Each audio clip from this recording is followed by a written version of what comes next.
everybody, Fox here, and just doing a quick video on the basics of the recently released and much anticipated Guild Wars 2. A free-to-play, I'll say, well, it's got no subscription, MMO from ArenaNet. I'm not going to go, this is just a video that's basic, covers the basics of combat and a bit of PvP, and just some of how the game works, and how it's maybe different to other popular MMOs out there. I'm not going to go too deeply into anything at this point, but I might do some more videos. So I just thought I'd give you an oversight, basically, of how the game works. So this is my Char Ranger. There are 5 races in the game and 8 professions that it calls it, so 8 different classes. But this is my Ranger we're going with. I might do some other class or race ones at some point. Let's have a look at his paper doll, as it were. Here, nothing strange here. The usual boots and armour and all that type of business, and various trinkets. So the difference between this game and other MMOs, for a start, is you've only got 10 slots for your skills, but I'll go into that in a sec. Whatever weapon, main hand weapon or weapon and offhand you've got equipped at the time correlates directly to these moves here. So at the moment I've got my bow, you can swap between, so you can have 2 sets and swap between them at any time. At the moment I've got my bow, and as you can see, it's like long range, short, rapid fire, undershot, all that correlates directly to that. See what I mean? Now if I swap, you can see I've got my sword and my mighty warhorn there. If I swap between the two, you see all these active moves here change. These don't over here.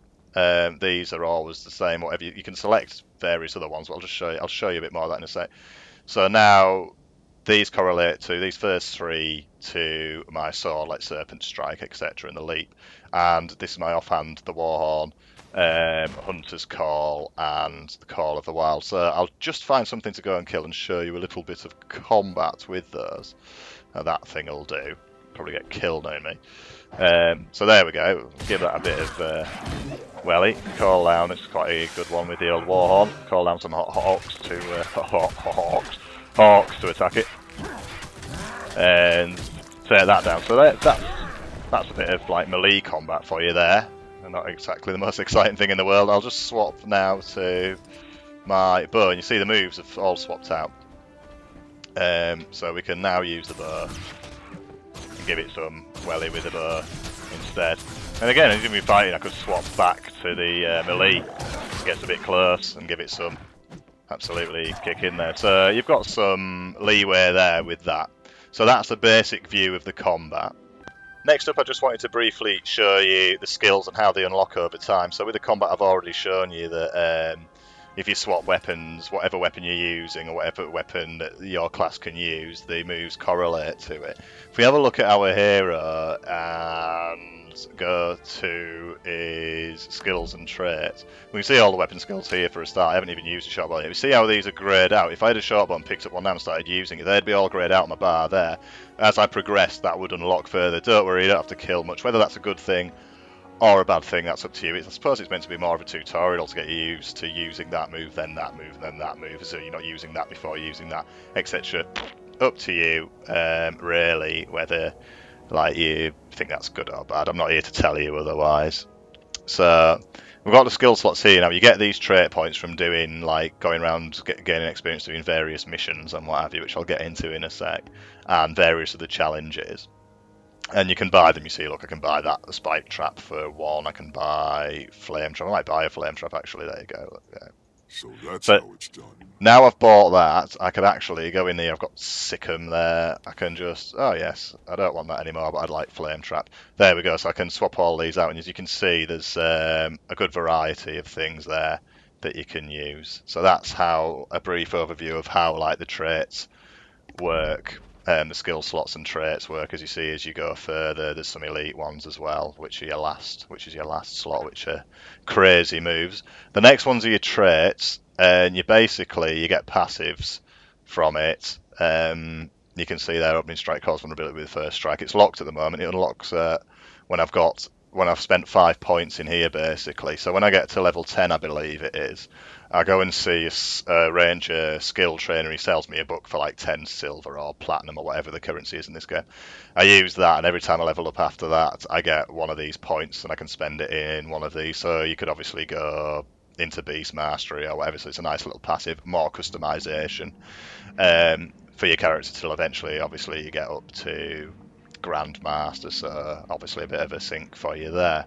So that's the skills in a very tight nutshell. Like I say, I'll be doing a bit more in-depth videos at some point on the various classes, but that's those, and that's how they work. So the next part of the game mechanics I wanted to show you is the questing system, which is basically there isn't any like your traditional or classic MMOs, whatever you want to call them, quest givers, as it were, just stood there with like an exclamation mark above their head waiting for you to walk up and say hello and quest log. The only quest log you'll have is like your single player story, which is basically, if you played the Old Republic, very similar instanced areas, and you've got a personal story there. So but with the normal general quest that everybody can do, you've got these hearts all around the map. You can see them on your map. And if you haven't completed an area, it'll be hollow. I can't see a hollow one at the moment. I'm quite sure there's one up there. So, oh, look, there's one. Look. So I haven't done that. It tells you to help Mia Hawkslayer disrupt separatist activity, kill separatists, etc. So you walk into that area, run into the area, it'll like flash up and say event is active, and you'll see this little progress on the bar at the top of the screen, just up here, to what's going on, and it's going on whether you're there or not. So and you contribute to it as you would in Warhammer Online. Works very similar to that. The PVE quest, the public quest there. You get a contribution to it, and from that you get like currency, you get experience, karma, and a bit of currency as well, some coins. So I'll try and find us one just to show you what I mean. So we found one here. I've just run up the hill, and it's one of the earlier ones. You get break the morale of the attacking harpies. Now I haven't spoke to anybody. It's just popped up as I've walked into this area. I could completely ignore it if I wanted to. But as you can see, there's a few people already here kicking off. And I think the basic thing is the harpies are up to no good and trying to attack us. There are some mortars there that you can use, but I'm deciding to use my foolishly probably use my crossbow, longbow, whatever it is, to take them down. As you can see, hopefully, kill this one, like it all kind of counts and this kind of goes up. It didn't really go up much there, but it does, trust me. Another thing, notice while I'm here, if you notice, look down here, level scaling applies in this game. So even if I was like the top level, which is 80 incidentally, it would scale me down to level 9, which is obviously the area for the level for this area. So if you've out-leveled some of your friends, you can come back down and help them, and you're not overly powerful. You're still going to be quite powerful because it doesn't like get rid of your moves that you've unlocked and what have you, like your fire trap and stuff that I've thought before I haven't even used yet. Get through it, go on, have some of that. Yes, shit. Right, so my Alan Partridge in a minute. So there we go. Kill some of them. When you've completed this, I'm not going to subject to the full thing because it's going on and on. When you've completed it, it'll tell you what contribution you've had, and like I said before, it'll give you a contribution level and some karma, which is currency, and get off your shit. It'll get, and you'll be able to spend that basically on more gear, better gear. So those love hearts I was on about before, when they're hollow, once you've completed it, they fill up, and you can go and speak to them, and you can spend the karma that you buy on more gear, like swords, armour, etc. from them. So that's pretty much how the PVE works in the game. And just to show you what I mean, just briefly after that, I've been given contribution level gold. I didn't really do much, but it's obviously been a bit generous. It's given me 182 XP, 22 karma points, and 11 copper. That also contributes to, there's an achievements tab in here, which I'll quickly show you, so I won't want to show too much, but you've got daily ones, so when you can do 19 of 30 kills, kill like so many varieties of enemy gathering, and daily events. So if I do another event as well, it'll all add up, this little chest opens, and you get some gear out of it, like some, I don't know what I got last time, to be honest. Some general stuff for the game. I haven't played it that much to know. So that's, in a nutshell, PVE. Quickly show you as well in the open maps. how you get about, you basically just click on them to teleport, and it costs you a bit of coin, and you just instantly go there. No cooldown on that or anything like that. You just can do that whenever you want, and the further away you go, the more I think it tends to cost, if I'm not mistaken. Yeah, 14 copper or whatever it is to go over there. Also, to get extra trait points, if you remember I was showing you them before, to buy new moves, you can go and get these skill points earned from various places. I think there's a guy over there you had to fight, like kind of an elite guy, you had to prove your worth against him, you got a trait point. Okay, this is I think there's a cave over there, and it's got like a fire demon in. You go and fight him and you get a trait point. So little challenges like that all about the place, points of interest, and as you can see, the completion for the Plains of Ashford's building up 70%, and you get a little chest at the end of that. So there's kind of that little meta game going on there as well for those who like PVE. Next up, I'll show you the PvP, which is there's 2 different types. So I'll get us in there and just show us briefly what happens there. Okay. So here we are in one of the PvP areas, or the staging area beforehand, should I say, and it's called the Heart of the Mists. Now to get there is pretty simple. On your hero, you just go to PvP, and you can just join the mists there. Now, in the mists, we can see here, it's got like some training areas, it's got some dummies down, I haven't even gone and done it yet. Combat training, underwater combat training, glory vendors, make of that what you will, and some test dummies over there, so you can have duels and stuff. You often like catch people up to all sorts in here. But one thing, and you can do this right from the start level, so from level 1, so when you come in here, what I'd call arena PvP, which is like 8v8, before you join a match, you're automatically scaled up to level 80. As we can see here, all of a sudden I'm level 80, I haven't leveled up at all. Obviously I'm still level 12 in the real world, if you like. But also you'll see what's the list? It's got all this uber gear, so all this gear is put onto you straight away as well, all the top gear you get. The reasoning I suppose behind is everybody's on an even keel, on a level playing field, and the only way you're going to the reason you're going to fail in PvP is if, well, it's just due to your lack of skill, and that's not me saying you're crap, you'll probably be better than me, I'm just crap at PvP. So you can see it's all slotted up with the top gems and stuff like that, all this decent PvP gear. And also, if you remember me showing you the traits and the moves before, they're all unlocked, so you can make your own loadout, make it how you want. I'm sure there are better ones. People at home scream, you don't want that. I'm new to it, so I'm just explaining how it works. What we'll do is, I'll take him into a quick 8v8, I think it is, PvP match, which is usually, well, from what I've seen, they're all like capture the area, keep hold of the area, the more you have the area, the more points you get. Let's have a quick look at that. So here we are in a bit of 8v8 PvP. I've just brought us straight to the point where everybody's fighting over a point here to try and get all of it. I've just had some kind of hideous thing cast on me. And my pets need swapping from these folks. Get the old bear out. It's obviously all going on here. So these are the points you can see. I'll show you on the map in a second. You're meant to capture them, and there's a guild lord kicking about somewhere as well. That you're meant to. You can get extra points for killing him if you see him about. So you can heal yourself as well. Get a little heal down. Lightning reflexes on. God, I didn't even read that, did I? And I believe we're doing absolutely horrendous here, if you can see. We've got 15 points there, but 143.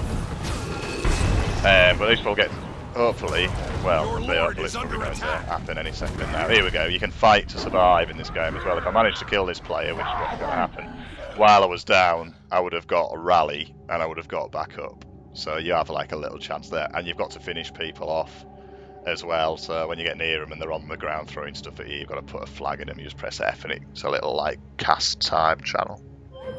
I'll just show you the map as well in this PvP area.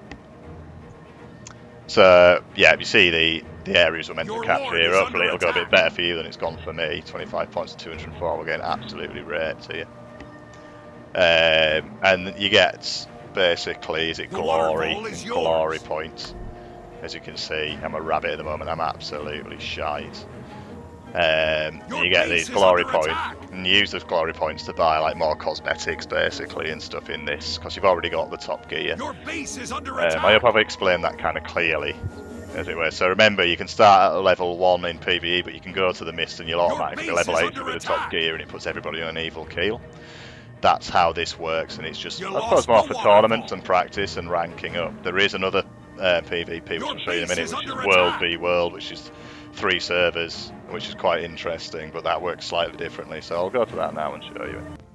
So this is the other PvP area, the server versus server area, which I'm just going to show you quickly. So we'll have a quick look at the map, and this is very much like Warhammer Online. I know I've mentioned that before, but it is in the respect of you've got to attack the opposition's keeps and towers and take them, and however long you keep them for, it gives you various boons and boosts and that type of thing. It's an instanced area, it's a massive open area, but it's instant separate from the rest of the world as well. You queue up for it, you just hit B on your keyboard and you can see your world versus world stats bonuses, and you can just, I'm already in, but you queue up for it. If, well, you'll go in instantly if it's not that busy, but with it being launched you have to queue. It took about 5 minutes before it let me in. The difference here from the what I'd call the arena PvP, the 8v8, where you're instantly level 80, you've got all the like best gear, loads of powerful gear and all that. Here you were scaled up to 80, but it's your effective level 80, you're not just level 80. So it's like scaling up like it does in other games, like I think like Warhammer and Tor do it, don't they? But unlike the arena PvP area, here you will retain the gear that you've got in PvE, so it might be effective level 80, but look, I mean, for a level 80, well, probably for a level 12, that's shit gear. That's just what I've found, just leveling up in the PvE area. Similarly, you also don't get all your traits unlocked like you do in the arena PvP.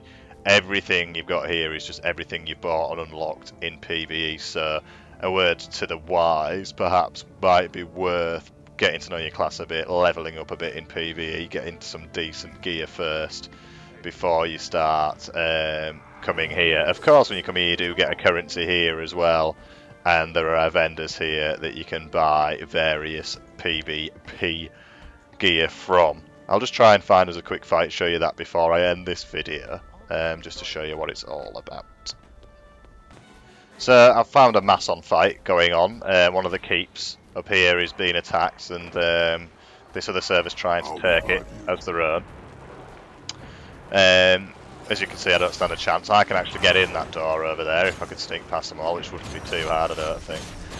I'm just going to keep it brief. I'm not going to show much more here. I could go into it a bit more. I'm going to try and record someone I know more of what I'm doing when I L2P. Just right now I'm getting my ass kicked. Didn't see him coming at all, but if I'm going to stand next to about probably 60 odd enemies, I'm going to get my ass kicked, aren't I? So that's the end of me. That is down I go. Return to the waypoint. I'm sure that's going to cost me dearly. Who knows? Back to the waypoint. That, my friends, is Guild Wars 2. I'm sure I've missed loads of stuff. There's crafting I've still got to go into, but I'll go into that in another video. The UI and how easy it is to use and some of the clever things to put in. I've already mentioned it's not sub-based, although I'll show you quickly there is a money, an e-store if you like. Look, you can buy some avatar sunglasses and top hat and punching gloves, stuff like that. So there is that in it if you want to use it. You can upgrade, like buy extra character slots and stuff like that. It's all there. So without further ado, that's me on Guild Wars 2. Let me know what you want to see. If you want to see more PvP, any PvE, and I'll do that for you. Once I've, like I said, once I've L2P. I'm Be a Fox. As always, take it easy. I'll catch you later. Peace. I could outrun